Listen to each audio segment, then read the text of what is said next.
ஆட்சியாளன் எப்படியெல்லாம் இருக்கக்கூடாதோ அப்படியான எல்லா பண்புகளையும் பெற்றிருந்தான் எகிப்து நாட்டின் அரசன் ஃபிர்அவுன். அவன் தன்னை உலகத்துக்கு அதிபதியாக கருதினான். தன்னை காட்டிலும் உயர்ந்தவர் யாரும் இல்லை என்று பெருமையெடுத்து கொண்டான். தன்னை கடவுள் என்று அறிவித்ததோடு மட்டுமல்லாமல் தன்னை போன்ற ஒரு சிலையையும் படைத்து அதனை கடவுளாக வணங்குமாறு மக்களை வற்புறுத்தினான். பனு இஸ்ராயீலர்களை அடிமைகளாக்கி துன்புறுத்தி வேதனை செய்தான். ஒரு நாள் இரவு ஃபிர்அவுனுக்கு ஒரு கனவு வந்தது. அதில் ஒரு தீச்சுவாலை பனு இஸ்ராயீலர்களிடமிருந்து வந்து ஃபிர்அவுனின் அரண்மனையை கொளுத்தி விடுவதாக கண்டு திடுக்கிட்டு பயந்து எழுந்தான். மறுநாள் தன் நாட்டு ஜோதிடர்களையும் குறி சொல்பவர்களையும் அழைத்து தன் கனவு குறித்து விளக்கம் கேட்டான். அதற்கு அவர்கள், பனு இஸ்ராயீல் சமூகத்தில் ஒரு ஆண் குழந்தை பிறக்கும். அந்த குழந்தை பெரியவனாகி ஃபிர்அவுனை அழித்து ஆட்சியை கைப்பற்றுவான் என்று சொன்னதை கேட்டு கோபத்தின் உச்சத்துக்கு சென்ற ஃபிர்அவுன் எந்த குறிப்பிட்ட காலத்தில் தோன்றுவான் என்பதை அறிந்து பிறக்கும் எல்லா ஆண் குழந்தைகளையும் கொல்வதற்கு உத்தரவிட்டான்.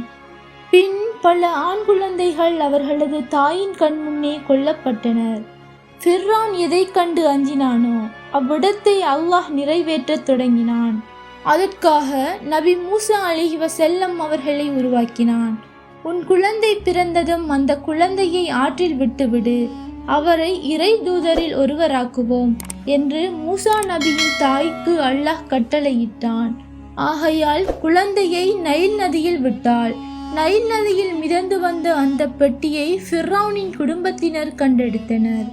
அதனை ஃபிர்அவுனின் மனைவியிடம் சேர்ப்பித்த போது அந்த குழந்தையை பார்த்த அவருக்கு பிடித்து போனது. அதனை தாம் தத்தெடுக்க விரும்புவதாக சொன்ன மனைவியின் வார்த்தைக்கு ஃபிர்அவுன் மறுப்பு தெரிவிக்கவில்லை. வாலிபராக மூசா அலைஹிவஸல்லம் அவர்கள் மாறிய போது இருவரின் சண்டை அவ்வழியே சென்று கொண்டிருந்த மூசா அலைஹிவஸல்லம் அவர்கள் முன் வந்தது. மூசா அலைஹிவஸல்லம் அவர்கள் அந்த மனிதனை நோக்கி ஒரு குத்து விட்டார்கள். அந்த குத்தை தாங்க முடியாமல் அந்த மனிதன் இறந்து போனான். அந்த செயலால் மூசா அலைஹிவஸல்லம் அவர்கள் எகிப்திலிருந்து மத்திய நாட்டுக்கு செல்ல வேண்டிய நிலைக்கு தள்ளப்பட்டார்கள். பின் மீண்டும் ஃபிர்அவுனின் சபைக்கு வந்தார்கள். ஃபிர்அவுனே, நிச்சயமாக நான் இறைவனால் அனுப்பப்பட்ட தூதராவேன் என மூசா கூறினார். அகிலங்களின் இறைவனிடமிருந்து உன்னிடத்தில் தெளிவான அத்தாட்சிகளை கொண்டு வந்திருக்கின்றேன். ஆகவே இஸ்ரவேலர்களை என்னுடன் அனுப்பிவை என்று கூறினார்கள். அதற்கு உன் அத்தாட்சிகளை நிரூபித்து காட்டு என்றான் ஃபிர்அவுன். அப்போது மூசா அலைஹிவஸல்லம் அவர்கள் கைத்தடியை எறிந்தார்கள். அது உடனே பாம்பாக மாறியது. ஃபிர்அவுனின் சமூகத்தைச் சேர்ந்த தலைவர்கள், இவர் நிச்சயமாக திறமை மிக்க சூனியக்காரர் என கூறினார்கள். அவர்கள் சென்று சூனியத்தில் வல்லவர்களை எல்லாம் உம்மிடத்தில் கொண்டு வருவார்கள் என்று கூறினார். அவ்வாறே ஃபிர்அவுனிடத்தில் சூனியக்காரர்கள் வந்தார்கள். அவர்கள், நாங்கள் மூசாவை வென்றுவிட்டால் நிச்சயமாக எங்களுக்கு அதற்குரிய வெகுமதி கிடைக்கும் அல்லவா என்று கேட்டார்கள். ஆம், உங்களுக்கு வெகுமதி கிடைக்கும்.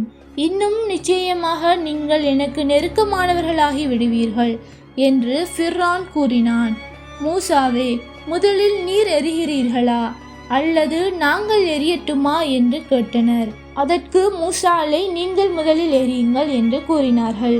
அவ்வாறே அவர்கள் தங்களது கைத்தடியை எறிந்தார்கள். அது மக்களின் கண்களை வயப்படுத்தியது. அவர்கள் சூனியத்தை செய்தனர்.